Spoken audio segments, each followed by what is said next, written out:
Right now, we're getting more information from police in Vermont about the shooting of 3 college students of Palestinian descent. In the last hour, police said they did not yet have evidence of a hate crime, but that the actions of the suspect were undoubtedly hateful in nature.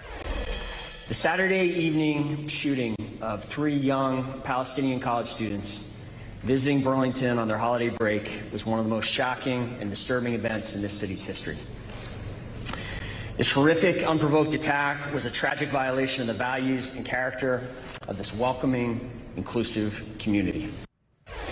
NBC News correspondent George Solis is there in Burlington, Vermont. George, a lot of new details from authorities in that press conference. What did we learn?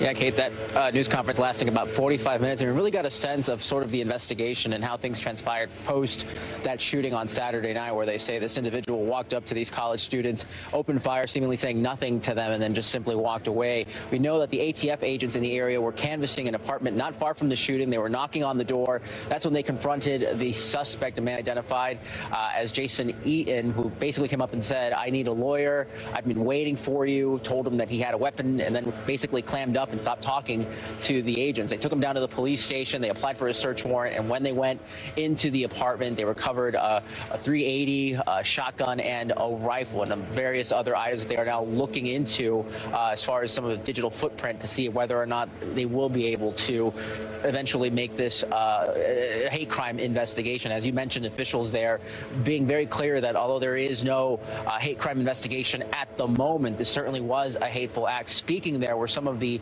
family members of some of the victims, including the uncle of Hisham Arwatani, who we learned had a gunshot wound to the spine and may no longer be able to walk. Listen. I want to say that these 3 young men are incredible. And that's not just proud uncle speaking, but it's true. They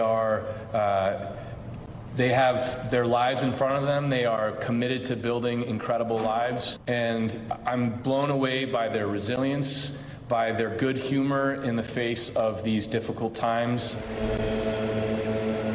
Yeah, so we want to, of course, note that the 2 of the students here are U.S. citizens. One is a resident. Arwatani was a junior at Brown University. Kanan Abdulhamid, a student at Haverford College in Pennsylvania. And Tassina Ahmed, a student at Connecticut's Trinity College. A lot of people, of course, in this community shaken up by this, not just the hateful act potentially, but also by the gun violence that has kind of confounded this community. Of course, many waiting to see where this investigation turns next, Kate. Yeah, it's just too much tragedy. NBC News correspondent George Solis for us there. George, thank you.